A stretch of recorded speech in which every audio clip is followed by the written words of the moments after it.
Hello students, I hope you're well, and in this video I'm going to prepare the cash flow statement using a direct method and indirect method.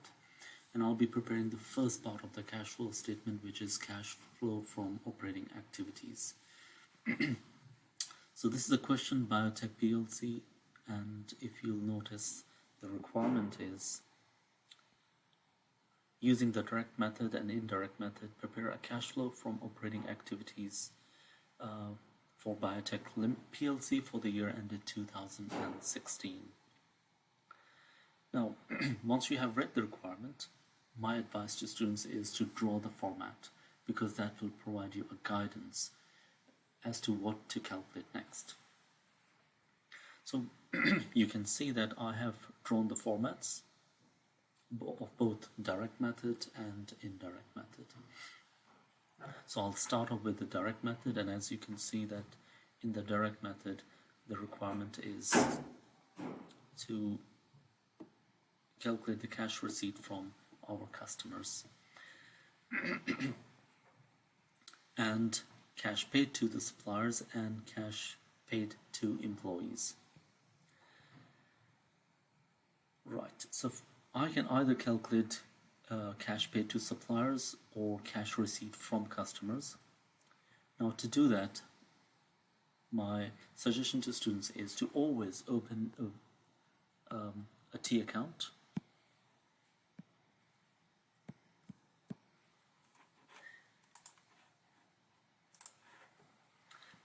working number 1.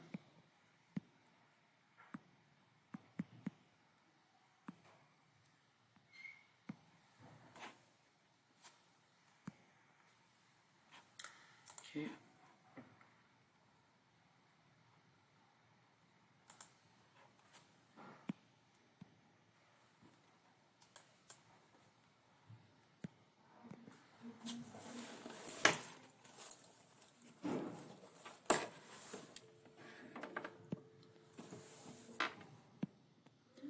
So working number 1 will be payables or suppliers account.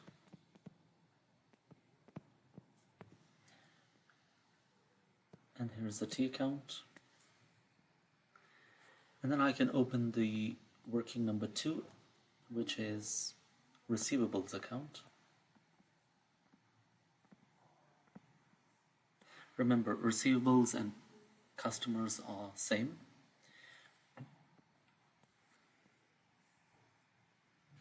So now I'll be picking up the information from the statement of financial position and record it in these ledgers. So you can see payables opening balance was 3168.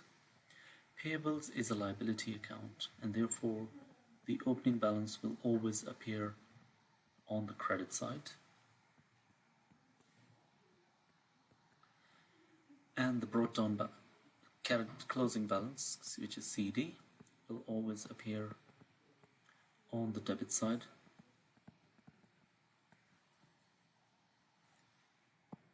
Next, I have my receivables. So the opening balance is 2,826, which is a brought down balance. Receivables is our asset account, and therefore the opening balance will always appear on the debit side. The closing balance will appear on the credit side, which is 2520.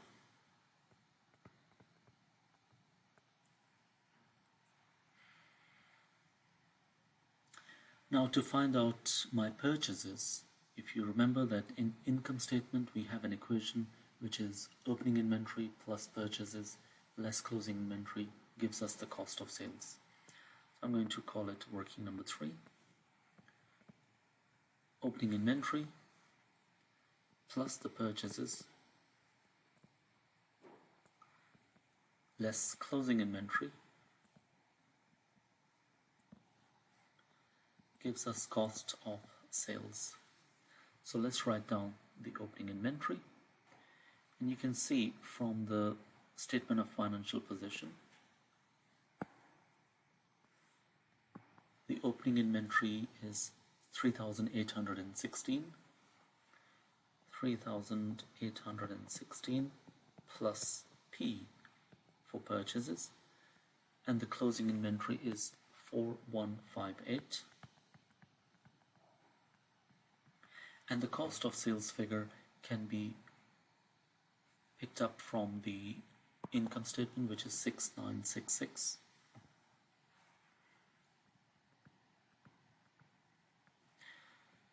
By rearranging the equation, I can find out the value of P, which is 7308. So this is the value of my purchases, and I'm assuming that this purchase is on credit, and when we buy goods on credit, the double entry is purchases debit and payables credit by 7308. So in my payables account, I will be recording it on the credit side, 7308.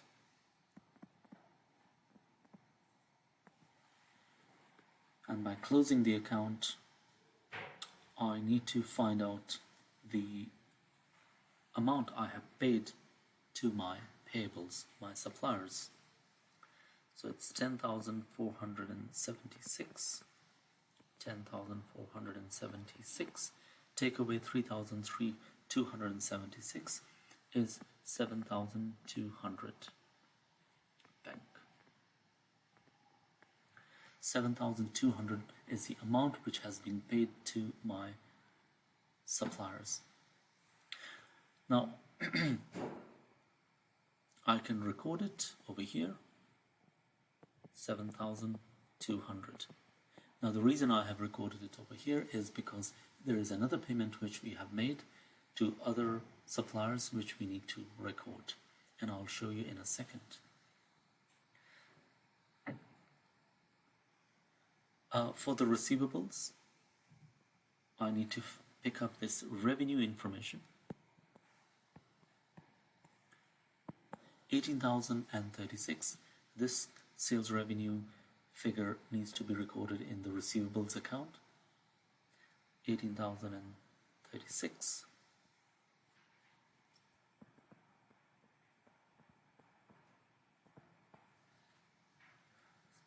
Sale. Now when we sell goods on credit, the double entry is receivables debit, 18,036, 18,036, and sale is credit. Sales or revenue is credit. Now by closing this account, 20,862 minus 2,520, it is 18,342. Bank. So this is the amount we have received from our customers. And when we receive amount from our customers, the double entry is bank debit, receivables credit. That's why receivables account is being credited, because of the bank. Now I can update my cash flow. 18,342, 18,342 has been recorded. Next, it says administration and selling expenses, note number 1, includes wages and salaries of 2,644 and a depreciation amount of 1,260. So what I'm going to do is I'll pick up the administration cost. So you can see the administration cost is 4,050. So I'm going to call it working number 4. Administration cost 4,050. I'm going to remove the payment to employees, and that is 2,664.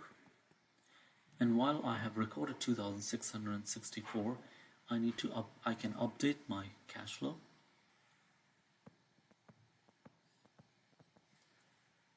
because this amount needs to be represented or recorded in the cash flow, which is cash paid to employees. And then going back to my working, I need to subtract the depreciation amount, which is 1,260, and then find out what is the remaining balance. 126. So this is the administration cost or other cost which has been paid, and this 126 needs to be added into the suppliers.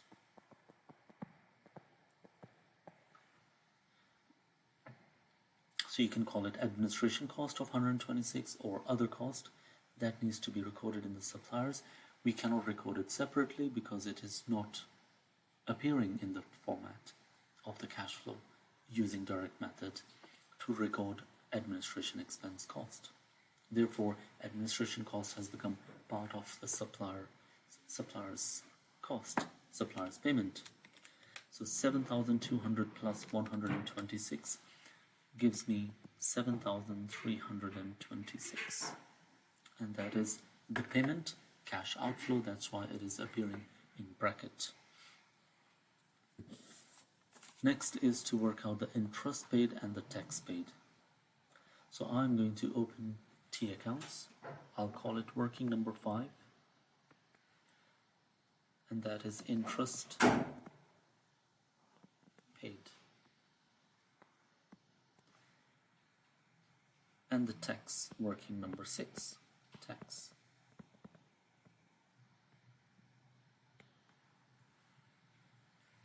So let's look for information about interest.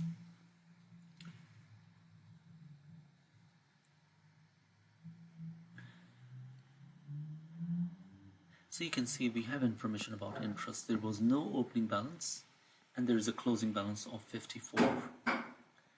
So we do not have any opening balance.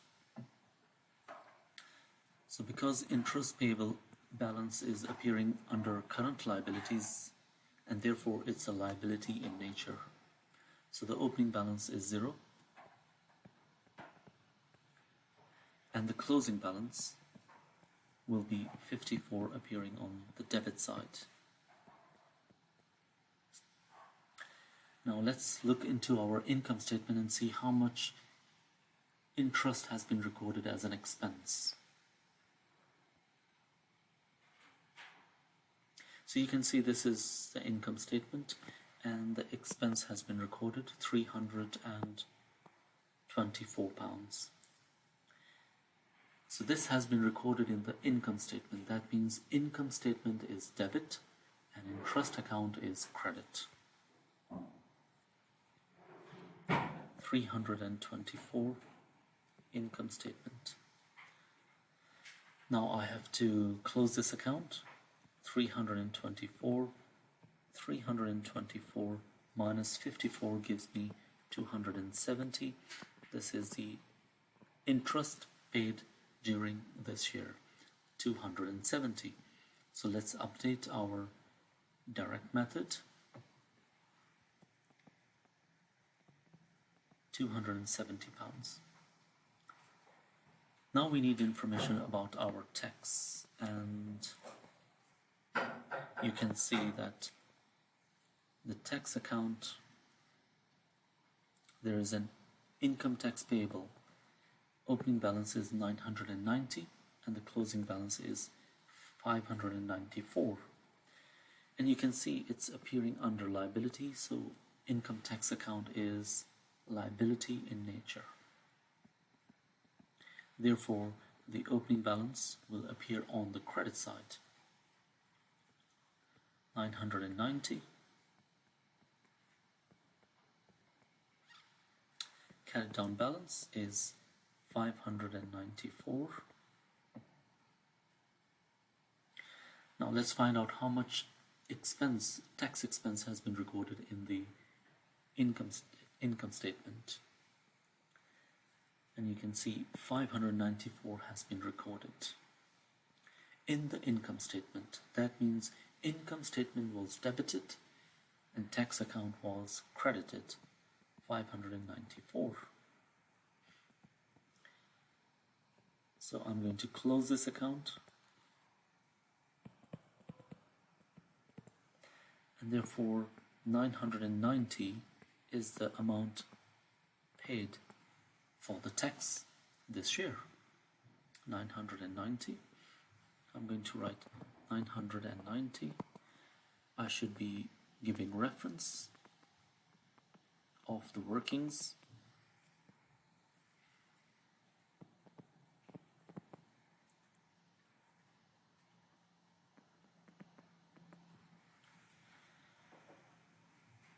Now all the information is there for cash flow statement using direct method. Now I'm going to add all of them. So 18,000 is a plus figure, 7,000 and 2,000 are negative figures. So the cash flow generated from operating activities is 8,352 pounds. Out of that, I will be subtracting the interest cost and the tax cost. Interest paid and the tax paid, and that is 7,092 pounds. So net cash generated from operating activities is 7,092. Now I'm going to prepare the cash flow statement under the indirect method. And there are two informations which appear in both the statements, that is interest paid and tax paid. So I can simply copy these two figures into the indirect method.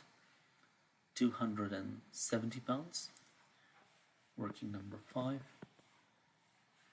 270 pounds, and 990 pounds, working number 6.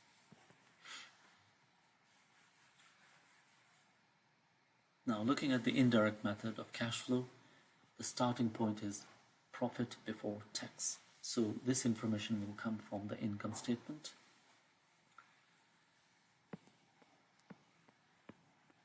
And the profit before tax is 7,092. So I'm going to record it as 7,092. The depreciation that has been charged during the year, we had information, and you can see in working number 4, it's 1,260.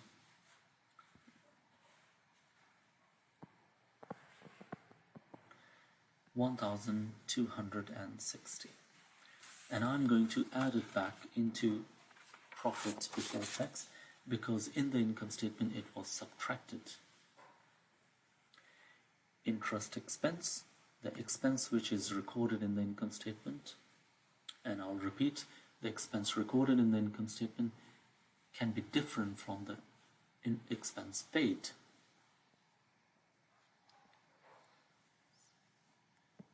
So the interest expense recorded is £324, and that was subtracted, therefore I need to add it back to push my profit back up. Next is the investment income, if there has been any investment income, and in this question I can see that there is one investment income which was added in the profit income statement, which was added into the profit, but now we have to subtract it. Because this 7,092 is after the addition of income from investment.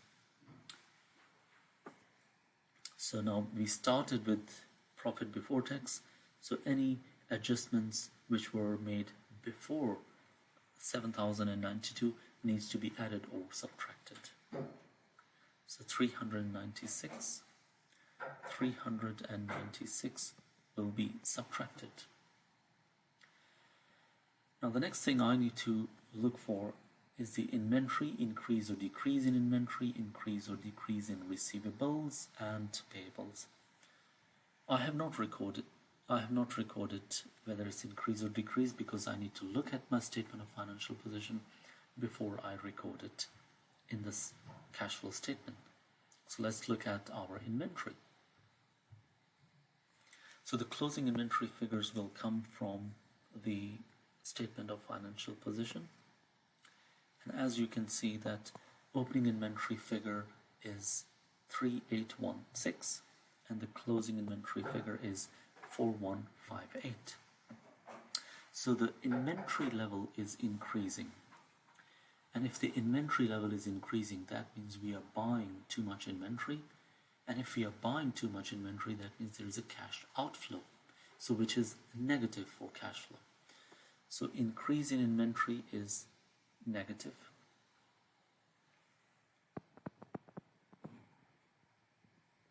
Increase in inventory, which is 4158, take away 3816. And it is 342. Now let's look at our receivables. Receivables are our customers from whom we collect money.